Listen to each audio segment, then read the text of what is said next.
Assalamualaikum warahmatullahi wabarakatuh. Di sini saya akan sedikit menjelaskan terkait struktur beton. Mungkin sebagian dari kalian sudah mengetahui apa itu beton.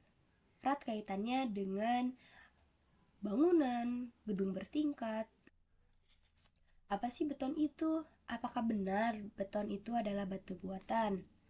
Betul teman-teman, jadi beton itu adalah batuan yang dihasilkan dari beberapa campuran komponen, contohnya ada semen, pasir, dan kerikil atau batu split. Tetapi pada campuran si adonannya itu atau mortar tidak sembarangan, ada komposisinya, gitu, ada takaran khususnya. Contohnya seperti ini. Jadi semen, pasir, dan kerikilnya itu 1:2:3. Dan pasirnya juga kita nggak menggunakan pasir pasang karena partikel dari pasir pasang itu kebanyakan tanah. Kan yang kita gunakan adalah pasir cor. Kenapa pasir cor? Karena pasir cor itu si partikelnya batuan-batuan kecil.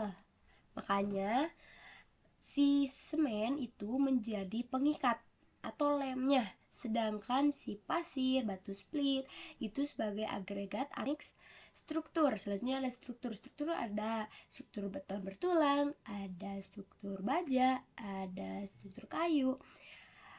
Masing-masing dari struktur ini memiliki kekurangan dan kelebihannya masing-masing. Yang pertama, struktur beton.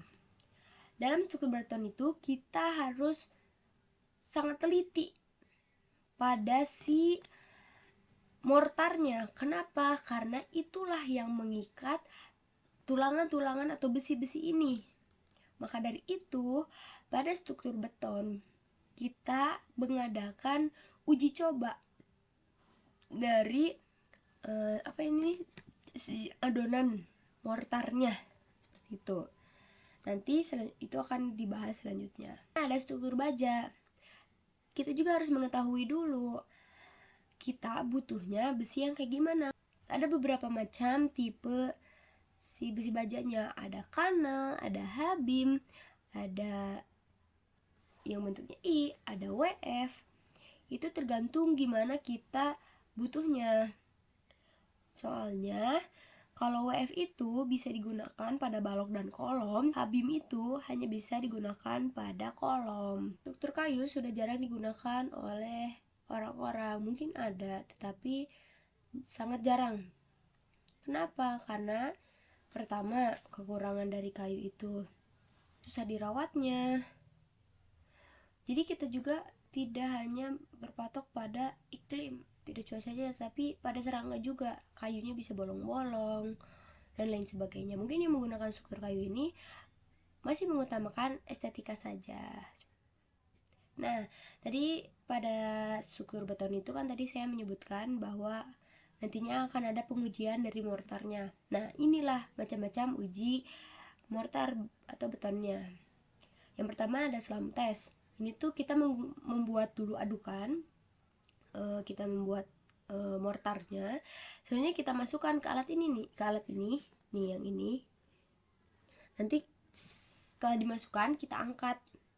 Kalau misalkan si mortarnya penurunannya cuma sedikit, berarti oke lah. Tapi kalau misalkan si adonannya melebar gitu ya kemana-mana, berarti itu adonannya atau mortarnya kurang baik, kurang bagus gitu. Selanjutnya ada hammer test, yang cordil test, dan selanjutnya ada uji kuat tekan. Jadi beton nih yang udah kering, kita tekan, kita tekan sampai kuatnya sampai kekuatan berapa, seperti itu. Next. Nah, selanjutnya ada kuat tekan karakteristik. Yang saya ketahui ada dua, yaitu PBI dan SKSNI. Atau SKSNI itu adalah FC aksen dan PBI itu karakteristik. Nah, satuannya juga berbeda. Kalau PBI ini menggunakan perhitungan atau satuannya kilogram per meter persegi, sedangkan SKSN ini itu menggunakan satuan MPa. Yang kedua, alat ujinya. Kalau PBI ini menggunakan alat ujinya itu berbentuk kubus, sedangkan SKSN itu menggunakan silinder kayak gini. Selanjutnya, kalau misalkan SKSN ini tuh dianjurkan ditesnya itu setelah H+28 hari. Kenapa? Karena beton tuh semakin lama semakin kuat. Kan menggunakan PBI ini udah terlalu kuno gitu, karena PBI sekarang udah jarang banget digunain. Kebanyakan orang-orang sekarang itu menggunakan SKSNI. Karena apa? Karena setelah dilakukan penelitian, diagram atau grafiknya ini tuh nanti si PBI ini menghasilkan garis yang linear setelah dilakukannya pengujian. Misalkan kita menguji 3 kubus ini misalkan. Nah, setelah diuji hasilnya menunjukkan seperti ini, garisnya linear atau elastis, terus aja lurus gitu. Kalau misalkan pengujiannya pakai kalau kita menguji menggunakan SKSN ini, dia plastis, dia akan mengalami apa ini namanya, lengkukan seperti ini. Ini plastis. Selanjutnya pembahasan momen ada di video selanjutnya. Baik, yang selanjutnya di sini ada pembahasan momen. Nah, sebelum masuk ke momen, kita misalkan dulu ya. Kita misalkan mempunyai gambar seperti yang ada pada gambar ini. Kita mempunyai tumpuannya sendi dan roll. Kita misalkan si gambar ini mendapatkan beban atau tekanan yang sama rata.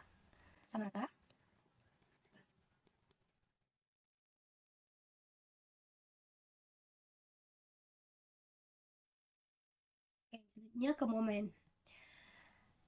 Misalkan kita punya tumpuannya sendi dan roll. Masing-masing ini mendapatkan beban yang sama rata.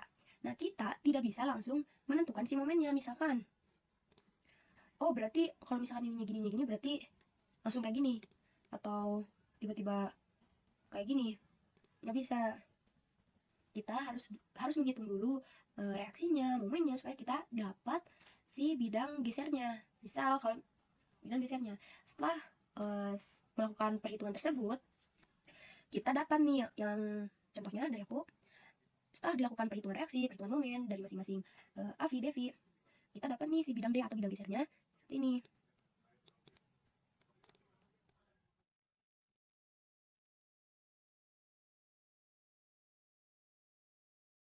Setelah dilakukan perhitungan, kita mendapatkan bidang gesernya seperti ini. Yang di atas itu positif, yang di bawah itu negatif.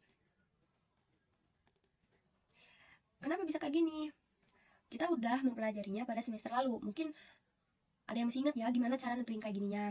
Misalnya nih, kalau di kertas buku itu satu garis itu misalkan 1 senti, berarti segimana ininya, garisnya segimana. Jadi ditentuin dulu dari si jarak ininya. Misalkan jarak dari sini ke sininya 3 meter, dari sininya 2. Jadi ditentuin dulu dari si yang kayak gininya. Nanti kita bisa mengetahui nih, misalkan si ini titiknya di sini nih, misalkan 1 atau 2. Nanti dilihat dulu ini kemana si patok ininya. Kalau misalkan yang ini misalkan A ya, kalau misalkan dia dari sini berarti searah jarum jam, berarti dia positif. Kalau misalkan arahnya di sini berarti dia berlawanan arah jarum jam, berarti negatif. Itu udah kita pelajarin di semester sebelumnya. Jadi kita harusnya udah tahu ini gimana cara menentukan si bidang geser, si bidang gesernya. Setelah mengetahui si bidang gesernya, barulah kita ke momen lendutan. Jadi bisa disimpulkan lendutan dari gambar ini seperti ini. Nah, seperti ini. Tetapi bedanya itu, kalau momen lendutan itu, kalau di bawah itu positif, berbanding terbalik dengan ini kan, ini di atas positif, di bawah negatif. Nah, sebaliknya kalau lendutan ini di bawah positif, kalau di atas negatif. Setelah kita menghitung reaksi, momennya, hingga dihasilkan bidang geser, bidang lendutan, Selanjutnya kita harus mengetahui di mana sih kita akan menambahkan tulangan atau si besinya. Kita ganti warna. Nah, ini ya. Kalau misalkan terjadi lundutan seperti ini tuh bukannya apa ya, roboh seperti itu, tapi adanya retakan-retakan tipis di sini nih, daerah ininya. Makanya kita harus menambahkan si tulangannya. Berarti kita nambahin tulangannya di mana? Di sini. Kenapa di sini? Sebenarnya bisa aja kalian nambahin segini, tapi untuk mengefisiensikan anggaran mungkin bisa aja sedikit seperti itu. Tulangannya seperti ini. Beda lagi kalau misalkan kalian punya studi kasusnya yang lain, misalkan bukan seperti ini, bisa saja si momen yang dihasilkannya seperti ini. Nah, seperti ini. Ini juga harus diperhitungkan dulu. Nanti harus diperhitungkan dulu kan awalnya, berarti reaksinya, momennya, sehingga bisa dihasilkan seperti ini. Karena baja ini bisa ditarik dan ditekan, tapi kalau beton itu hanya ditekan saja. Bisa ditekan, kalau ditarik dia lemah gitu, tidak bisa seperti itu. Mungkin sekian yang bisa saya sampaikan, selebihnya mohon maaf. Gak gitu dulu. Sebenarnya ada bentar.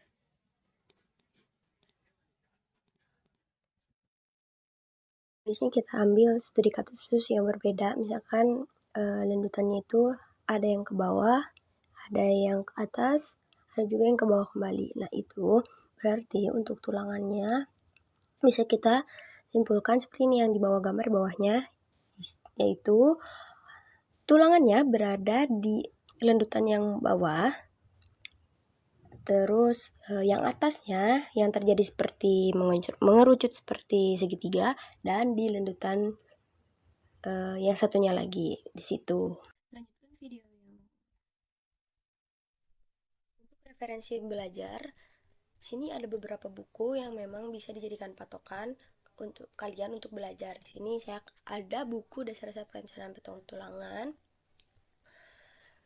berupa berdasarkan SKSNI yang tadi sudah dibahas, yaitu yang sekarang banyak digunakan gitu, yang SKSN ini. Dan menurut saya ini cukup lengkap sih pembahasannya.